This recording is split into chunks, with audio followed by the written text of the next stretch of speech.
ازيكم عاملين ايه؟ وحشتوني جدا جدا من اخر فيديو النهارده هو تكمله للنصايح اللي بدأنا فيها او الدروس اللي اتعلمتها في حياتي اللي بدأنا فيها في الفيديو اللي فات.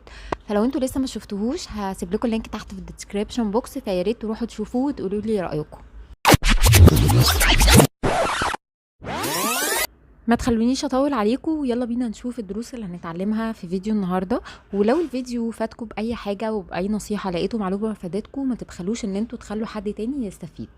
والدرس الجاي ده مهم جدا. الحقيقه ان انا كنت اكتر واحده بتقول ان الفلوس مش مهمه، وان احنا عشان نعيش مبسوطين مش مهم يبقى معانا فلوس.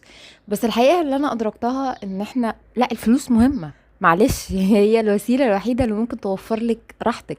الفلوس مش بتشتري السعاده، بس الفلوس بتشتري المتعه. تتخيلي انت متضايقه وقاعده كده على البحر؟ الحقيقه ان انا من وجهه نظري الفلوس عامل كبير جدا في راحه البال. اكيد انت مش هتكوني مبسوطه لو في حد عزيز عليكي نفسه يتعالج او يجيب علاج بعد الشر وانت مش قادره تجيبيهوله. فاكيد الفلوس هتفرق في وقت زي ده. هي دي اللي بتخلينا نساعد بعض. ما هو انت لو ما ساعدتيش عشان تجيبي فلوس وقلتي الفلوس مش مهمه، هتقعدي تستني حد يديكي فلوس. محدش بيدي حد حاجه، وده مش الطبيعي ان حد يدي حد حاجه. فانت اسعي ورا الفلوس، اسعي، والفلوس مهمه. الفلوس هتفرق في حياتك، الفلوس هتعلي من امكانياتك، هتقدري تستثمري في نفسك، هتقدري تدي صدقات اكتر، هتقدري تطوري من كل حاجه حواليكي، تقدري تعيشي في مكان احسن، تقدري تشتري لبس مريح اكتر، تقدري مش هتشتري صحتك الفلوس بس تقدري ان انت تتابعي، تجيبي اديوكيشنز، تجيبي فيتامينز، تجيبي حاجات كتير قوي. احنا كلنا بنشتغل وبنتعب عشان الفلوس. الفلوس ما هي الا وسيله مش غايه، ودي حاجه مهمه جدا لازم نكون حاطينها في بالنا. بس الفلوس استيل حاجه مهمه. الدرس اللي بعد كده بقى وهو ان دايرتك الحقيقيه لازم تكون اهلك.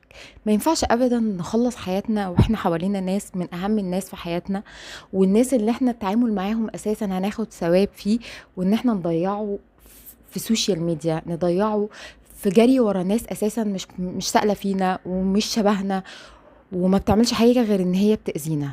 فدايما ركزوا على الناس اللي حواليكوا، وهم خصوصا اهلكوا.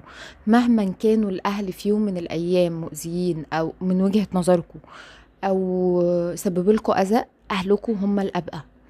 قعدتك مع مامتك كده والدردشه يعني بالدنيا وما فيها، صدقوني هتيجوا في يوم كده هتحسوا ان حضن باباكوا ده في ايه ده، انا ازاي مش بعتش من بابا؟ طب انا ازاي مش بعتش من الناس دي؟ الوقت بيعدي بسرعة واحنا بنكبر. يعني انا مش متخيلة ان انا مريت بحاجات كتير، بس لا، الوقت بيعدي. واكيد انتوا بتحسوا بده، الوقت بيعدي، فلازم تستمتعوا بكل حاجة وتستمتعوا وتشبعوا من كل الناس اللي حواليكوا. لو انتوا نزلتوا المحطة الاول او هما بعد الشر، فتحسوا كده ان انتوا satisfied، تحسوا ان انتوا قدمتوا كل حاجة تقدروا عليها. اهم درس ممكن تتعلموه في حياتكم واللي هو مبني عليه كل الحاجات دي، هي انكم تعرفوا تعيشوا. فكرة ان احنا دايما نبقى بنبكي على ماضي او بنحلم بمستقبل وبنخطط له، فدي مش حاجة صح ابدا. انا كنت اكتر واحدة عايشة في الموضوع ده، يا اما محبوسة جوه الماضي بتاعي، يا اما بكرة هعمل ايه، هل لو انا عملت كده هيحصل ايه. فمهم جدا جدا ان انتوا تعيشوا اللحظة.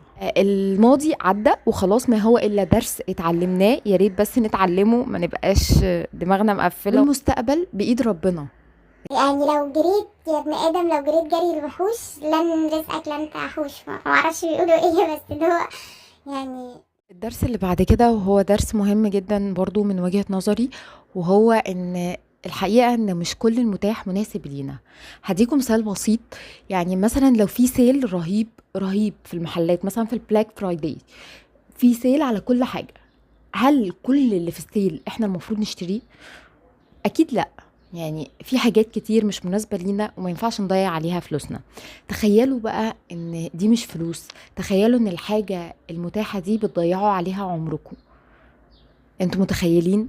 فكل المتاح او كل اللي موجود في حياتنا مش مناسب لينا. عشان كده لازم يكون عندنا فكرة التخلي. في التخلي حياة، دي من وجهة نظري. اوقات كتير لازم نتخلى عن حاجات لان هي ببساطة جدا مش مناسبة لينا. ما ينفعش انزل الاقي في سيل رهيب على البنطلونات وانا مش بلبس بنطلونات واشتريهم. طب هل ده متاح ليا؟ في سيل وفي بنفيت في الموضوع، بس مش ليا.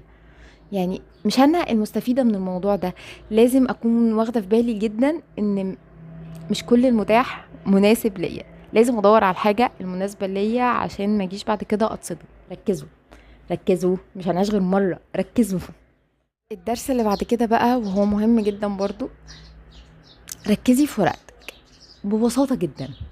ملكيش دعوة دي عندها ايه، ملكيش دعوة بورقة اللي جنبك، يعني ركزي في ورقتك. وانا بقول ده برضو للناس التانية، يعني ملكوش دعوة بورقتي، ركزوا في ورقتكم. كل واحد عنده امتحان، هو اللي مسؤول عنه، هو اللي هيتحاسب عليه. حياتنا احنا المسؤولين عنها، محدش هيجي يتحاسب معايا. فركزي في ورقتك. الانسان عبارة عن طاقة، ما نبذلش طاقتنا دي مع حد تاني او نديها هدية في نيجوشيشن بقى وحاجات ملهاش لازمة اساسا، ونضيع حلمنا ونضيع حياتنا. يعني زي ما بقول لكم، اما بتركزوا في ورقتكم هتقدروا ان انتوا تشوفوا الحلو اللي فيها، هتبعدوا عن المقارنات، هتبعدوا عن اي حاجة ممكن تمغص عليكم عيشتكم زي ما بيقولوا، او ان هي تحسسكم ان انتوا not enough، مش كفاية، ان انتوا تحسوا ان انتوا دايما مش راضيين بالحاجات اللي حواليكوا. وده درس مهم جدا جدا، طول ما احنا بنبص على الحاجة اللي في ايد غيرنا عمرنا ما هنرضى بحياتنا. وبس كده، ده كان فيديو النهارده، اتمنى تكونوا استفدتوا حتى لو حاجه صغيره جدا، وان شاء الله اشوفكم في فيديو جديد من نفس النصايح دي المره الجايه. يلا، سلام عليكم.